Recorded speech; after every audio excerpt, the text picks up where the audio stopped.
ең қарапайым ойын алаңында әткеншектердің, сырғанақтардың және құмсалғыштың арасында Арман есімді кішкентай бала тұратын. Ол күнде балабақшадан кейін достарымен ойнауға келетін.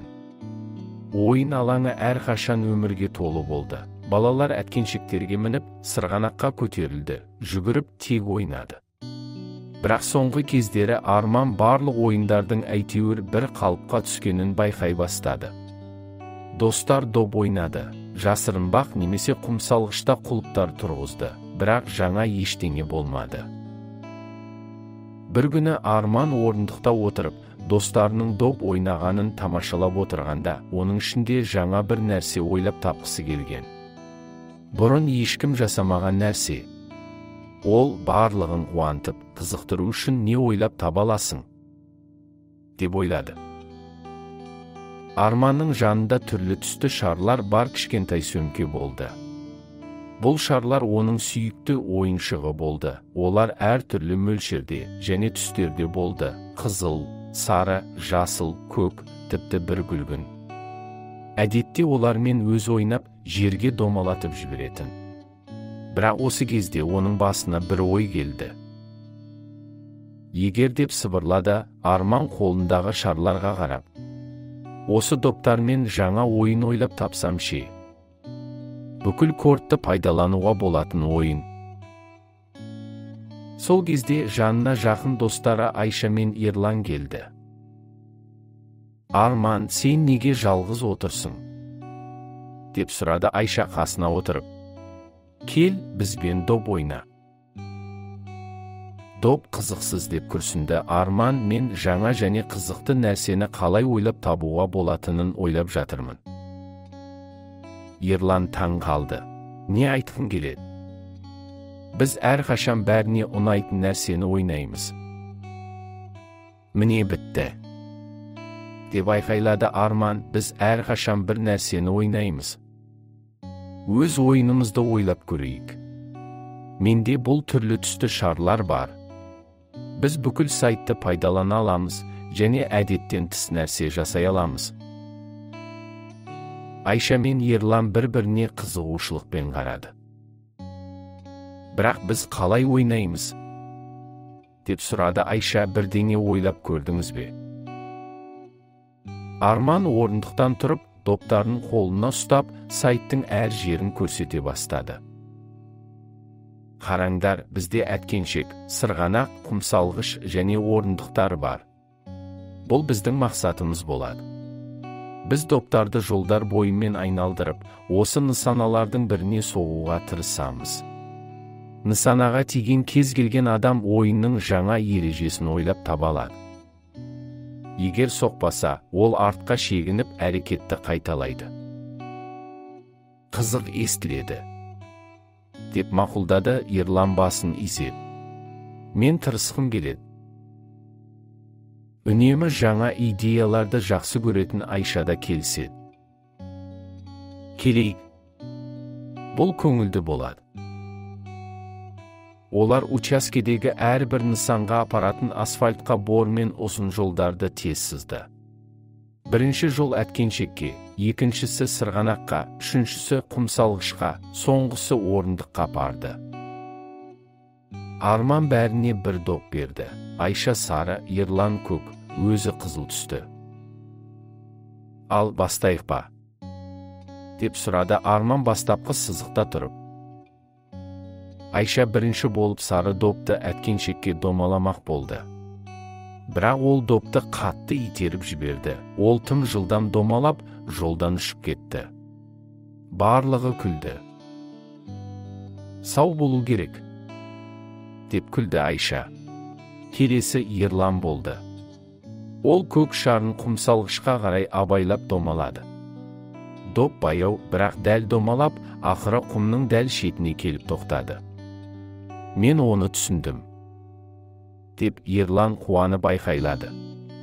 Енді менің кезегім жаңа ережені ойлап табуда. Арман мен Айша оған мұқият қарап күтіп тұрды. Енді көзді байлап шарларды домалатып көрейік, деді Ерлан. Көзі байланған ба? деп күлді Айша, бұл өте қиын болады. Бірақ ережелер бұл ереже, және барлығы тырысуға келісті. Көздерін орамалмен байлап, кезек-кезек доптарын домалата бастады. Бұл керемет қиын болды. Шарлар әр түрлі бағытта домалап, кейде соқпақтардан асып кетті. Ал балалар өздерінің шарлары қайда аяқталатынын болжауға тырысып күлді. Жаңа ереже ойлап табу кезегі Арманға жеткенде ойынды одан да қызықты етуді жөн көрді. Енді доптарды бір қолмен, бірақ бір аяқпен тұрып домалатайық, деп жымиып ұсынды. Шын айтасың ба? Деп таң қалды Айша, бұл міндетті түрде қызық болады. Балалар бір аяққа тұрып, тепе-теңдік сақтауға тырысып, бір қолмен доптарды домалатады. Бұл өте қиын, бірақ көңілді болып шықты.